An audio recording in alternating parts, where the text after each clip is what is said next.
Hey guys, and welcome back to Dead Space. This is our fourth installment in Dead Space, taking off pretty much exactly where we left off. So we're gonna jump right in. We just finished that big battle to clear out the quarantine zone. And now we're gonna go scavenging for medical supplies, because we barely survived that by the skin of our teeth.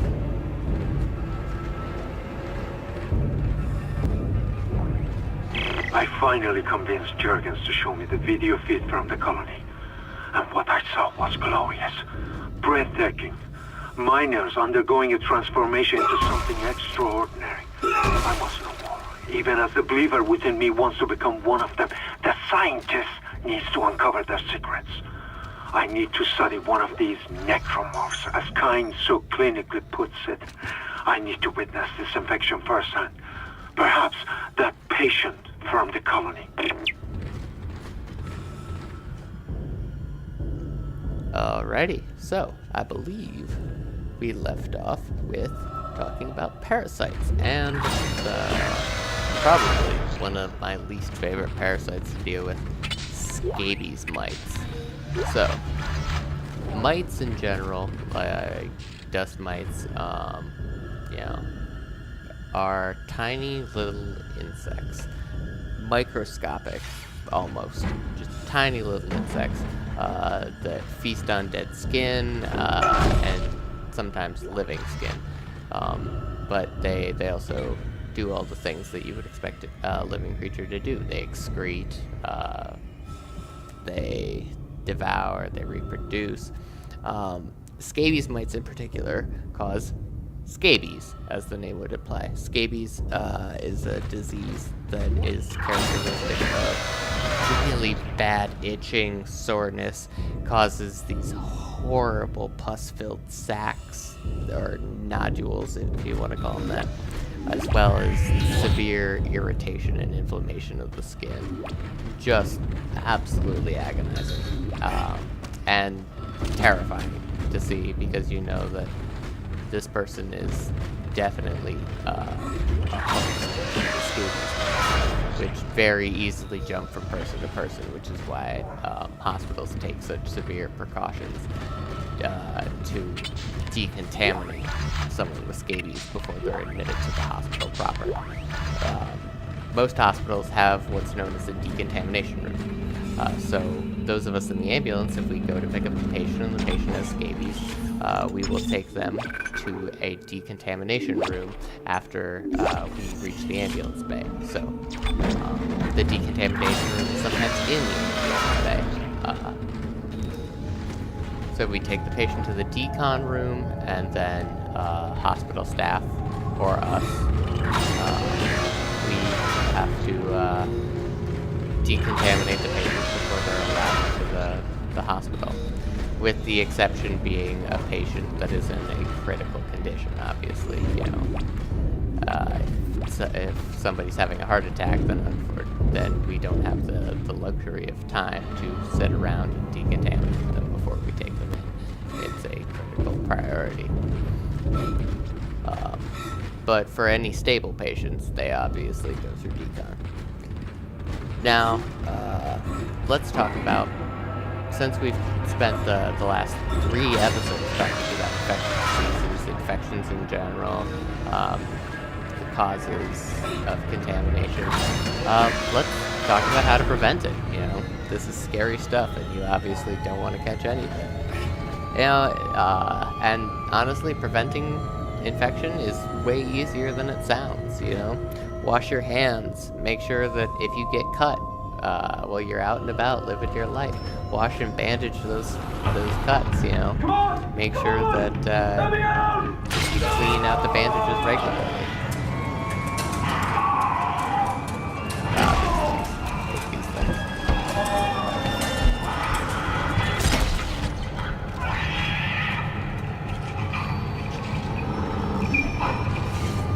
Freaking mutated baby-looking things.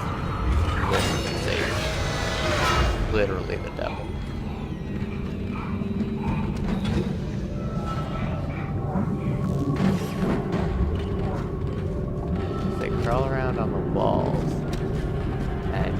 projectiles at you, which makes them...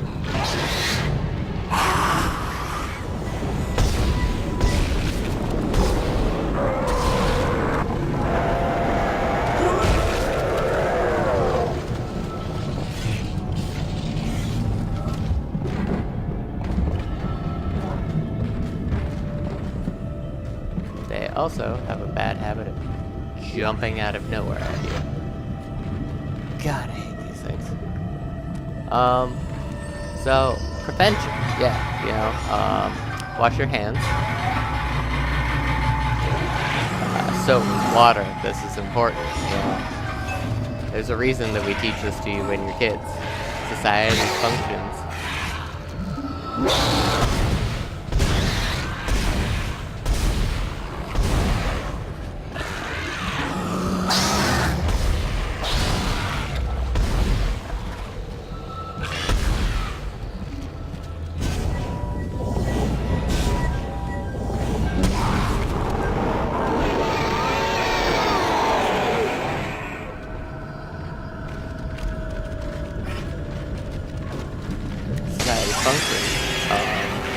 Based on the fact that we keep ourselves clean.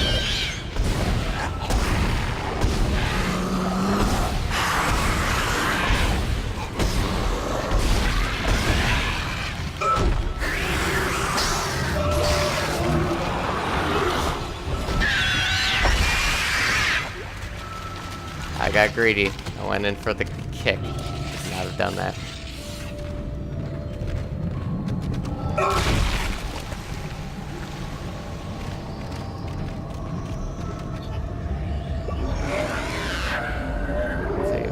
For ammo. Oh, we got lots of ammo. Okay, so our main concern right now is health items. Oh yeah, we got everything. Now, if I'm not wrong, I do believe that with each suit we get more storage.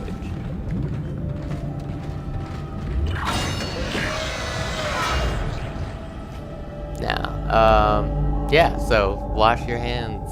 I can't emphasize that enough.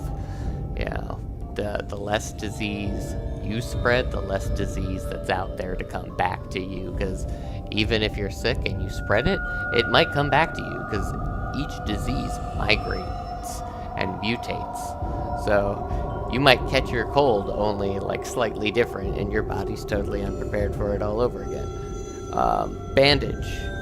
Bandaging your cuts. If you get cut, especially, you know, like there's stuff in it, there's sweat, there's dirt, or if, you know, you're around the potential contaminant,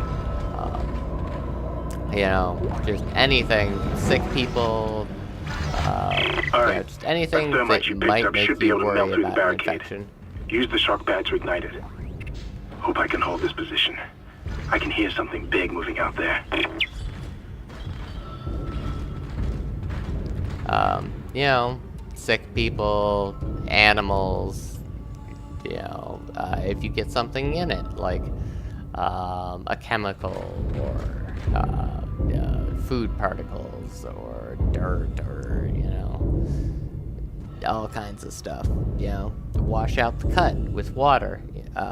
Putting soap into a wound, it doesn't really do a lot, and I wouldn't recommend it.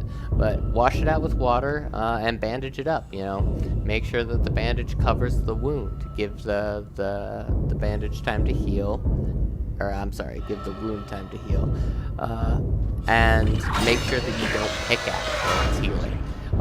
You know, picking at scabs or picking at healing wounds is a huge way to get an infection.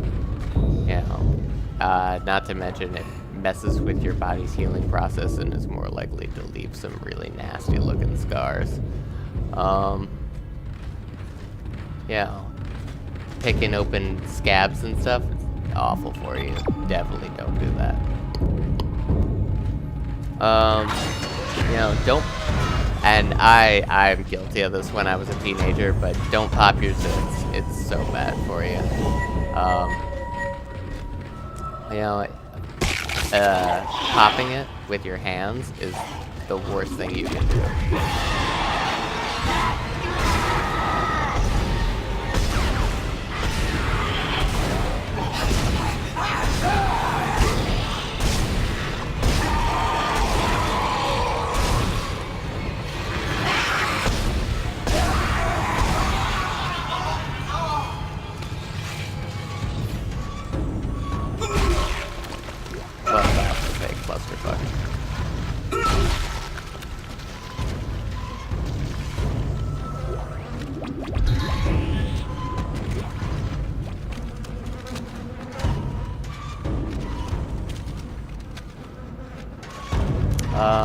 Yeah, so don't pop your zits with your hands. If you're gonna lance them, do it with a sterilized needle. And make sure that you routinely wash your face. You know, those are open sores. When you pop a zit, that's an open sore. A great way for all kinds of stuff to make itself into your body. You know, the open sores are great for anything that wants to get inside you and mess with your body running the way it should. Avoid this. This is self-evident, but you know it's important to hear and it's important to say. Avoid contact with other people's toiletries. You know, don't use somebody else's toothbrush. Don't share hygiene products. Don't use somebody's comb if you don't know where it's been. And their cookware too, you know. Don't go sharing spoons with somebody, because you don't know what they got. Oh, and lastly, and not least, to wrap it all back up to the beginning, make sure you prepare and eat safe food. Make sure that your meat is cooked the way it should be. Make sure that you're not eating fruit that might have insect or parasite eggs in it, you know. Just make sure that you're being safe with what you're putting into your body. And it can be difficult, I get that, you know.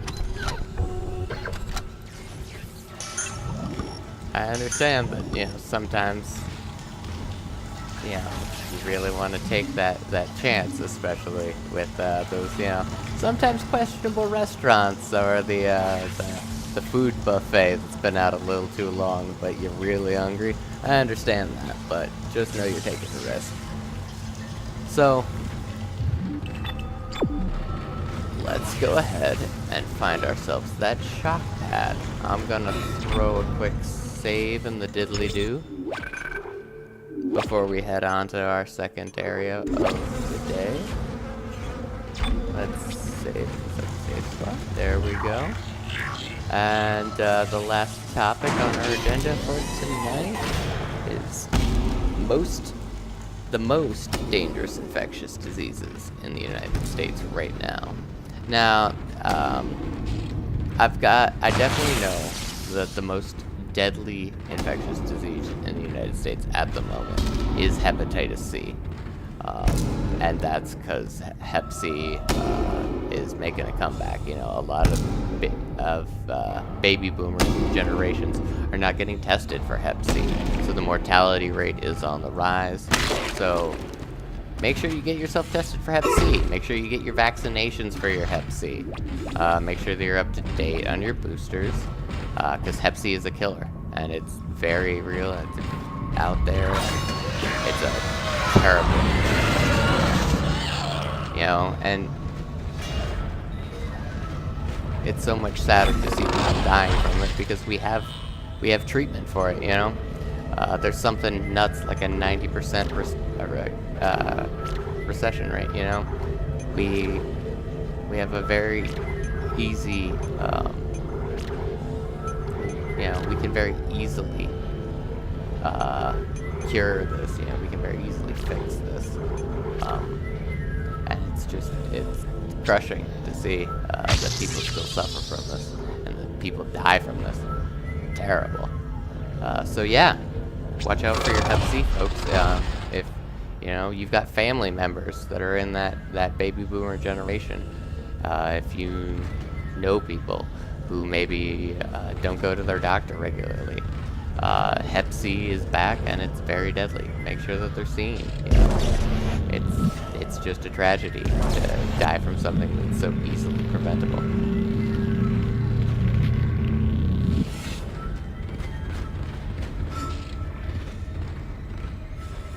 Use kinesis on heavy objects that display this symbol. Then now the rest of these I wasn't able to get.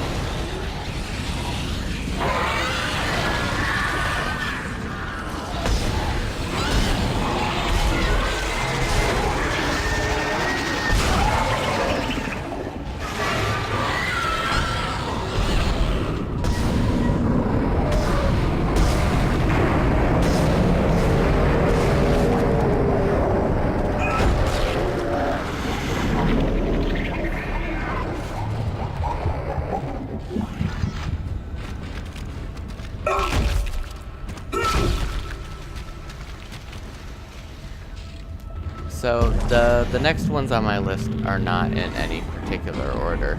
They're all, you know, they all have casualties in the United States, and they're all pretty far up there. You know, I wasn't able to get any concrete numbers from it from the last 4 years from the CDC, since the last time the CDC did a census was 2014. I know that rabies is still an issue, especially in areas with a higher wildlife population. You know, people.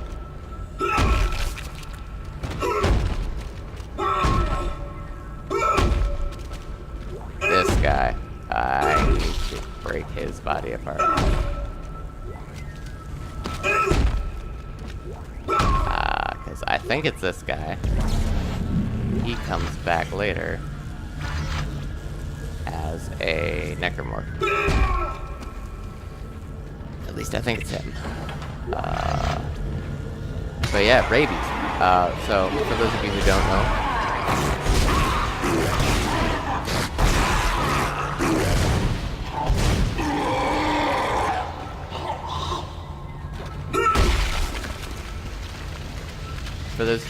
know, rabies is a disease that is transmitted through carriers. So if an animal that has rabies bites you, you get rabies. And rabies is very dangerous, very deadly. The rabies vaccine has saved innumerable amounts of lives. You know, just the violence of the symptoms make it just one of the most undesirable things you can ever catch. It's absolutely brutal and fast acting. Just not a great thing to catch.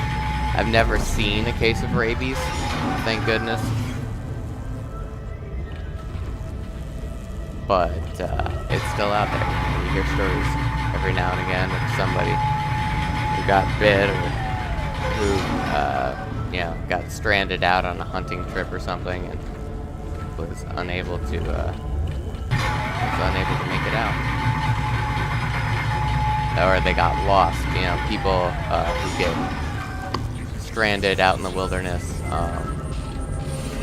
or you hear about people who are forced into like a survival situation. They end up dying. Not fun stuff. Yeah.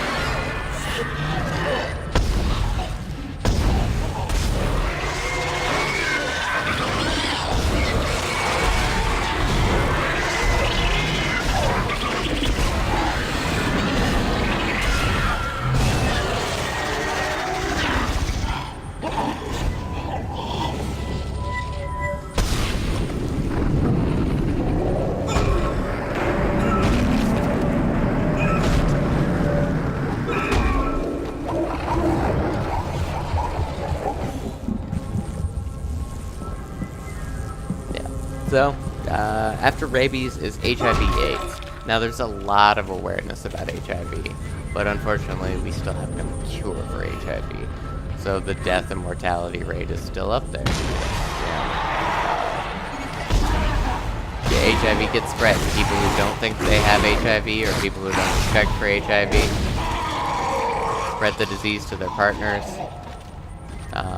You know, sometimes you hear about people who contract AIDS through very unfortunate and strange ways. There was that case of that woman who believed she caught HIV through a toilet seat in a public a restroom. Now, I'm not a doctor or a pathologist, so I can't 100% guarantee the validity of that. And it was long enough ago that I don't remember the particulars. But, you know, the possibility is out there. So make sure you're checking who you're intimate with. Make sure you know your partner and you know that they're clean, because that's important. The next one we're going to talk about is tuberculosis. Now, tuberculosis in upon itself is treatable, but it is not curable to my knowledge. TB has a very good treatment plan, but it's a long-term issue. Your air meter will appear when you are in a vacuum. Now, actually that's wrong. I do believe it is curable. But it is, it's a very long-term disease. You know, people with TB have it for an extensive period of time. It's something that you live with, and takes a very expensive amount of treatment. You know, the treatment for TB is not cheap. So make sure that As you if know, you the are Ishimura is able around to someone sense with gravity tuberculosis, Your grav boots will kick in when you enter a zero-G area.